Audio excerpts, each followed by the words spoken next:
kalian nanti akan belajar bagaimana memahami, ya. Yang pertama itu memahami ketentuan dari ibadah haji tersebut. Apa manfaat dari kita belajar tentang ibadah haji ini, anak-anak? Ada yang tahu?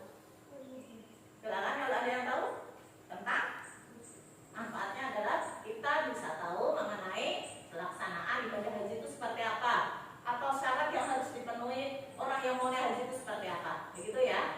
Ya. Jadi supaya kalian lebih paham, nah, jadi KD kompetensi dasar yang akan nanti kalian capai adalah kalian bisa memahami ketentuan ibadah haji. Nah, ketentuannya apa saja? Di sini peta konsepnya ada syarat, kemudian rukun haji, lalu ada wajib haji dan sunnah haji.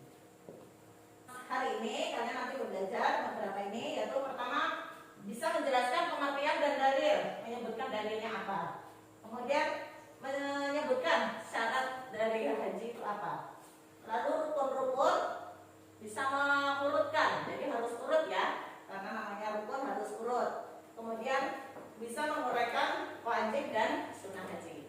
Baiklah, sebelum kita lebih lanjut, Ibu akan menayangkan Warahmatullahi wabarakatuh. Bagaimana kabar anak-anak semuanya? Sehat semua ya? Alhamdulillah, kita selalu semangat ya.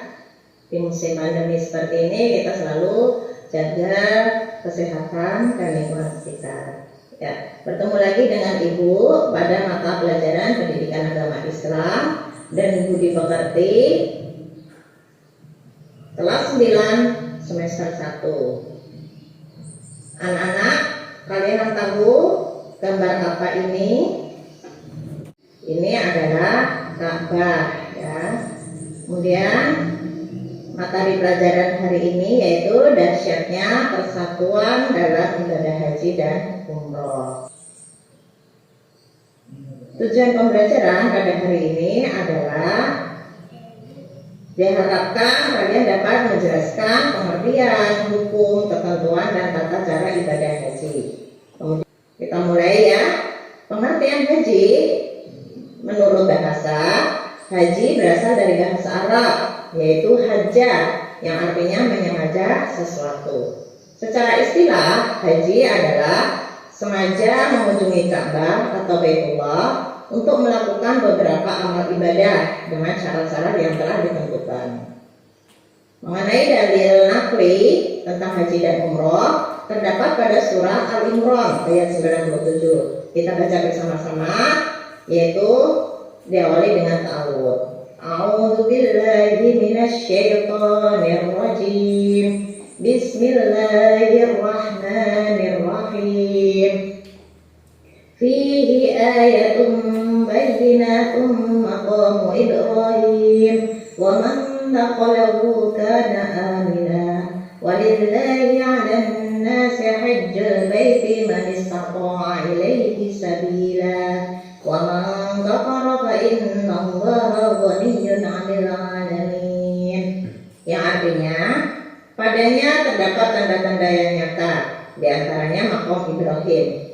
Barang siapa memasukinya, Baitullah itu menjadi amanah dia. Mengerjakan haji adalah kewajiban manusia terhadap Allah, yaitu bagi orang yang sanggup mengadakan perjalanan ke Baitullah. Barang siapa mengingkari kewajiban haji, maka sesungguhnya Allah Maha Kaya tidak memerlukan sesuatu dari semesta alam.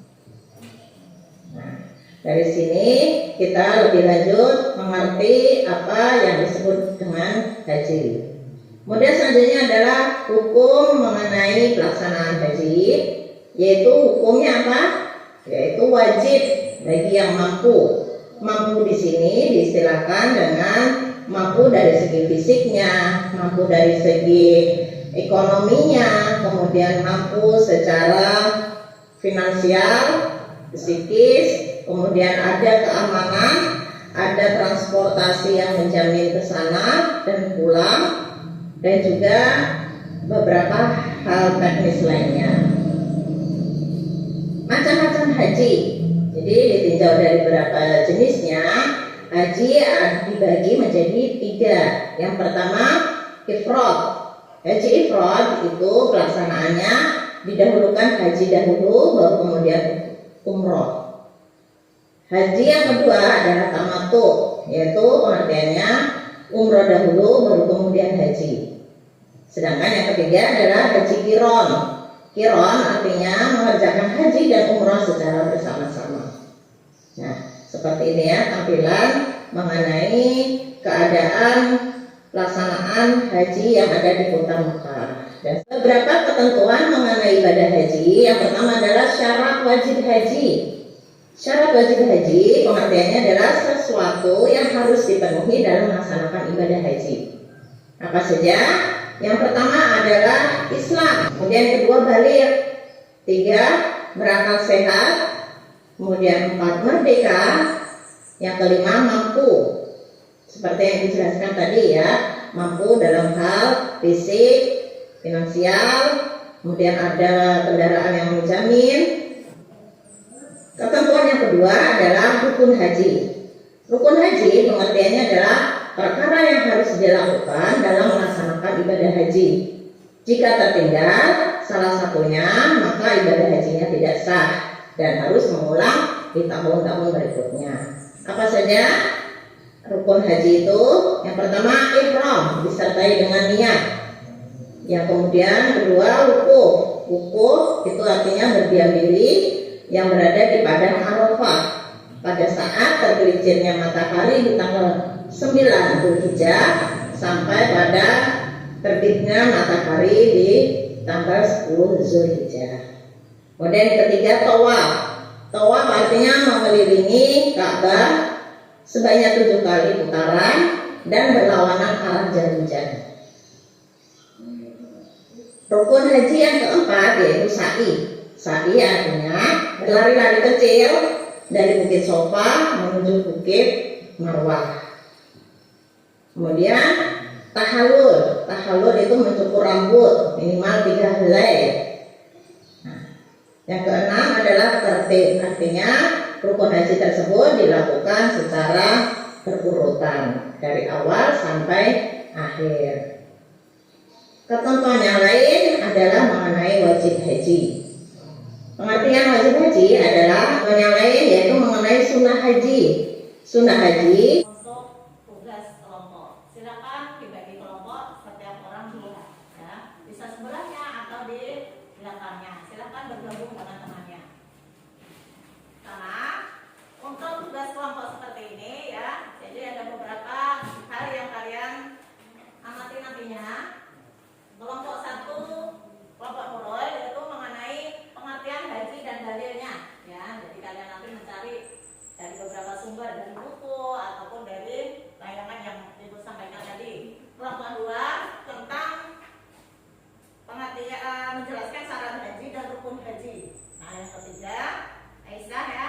Kelompok 3 ini mengenai subtema wajib haji dan sunnah haji. Nah, ini bagikan. Nah, sebelumnya ya, jadi langkah-langkahnya setelah kalian nanti berdiskusi, kalian mempresentasikan, kemudian ada kawannya yang menanggapi, dan berikutnya adalah memberikan kesimpulan ya, seperti itu. Ibu bagikan. Kelompok 1 ya, betul. Kelompok 2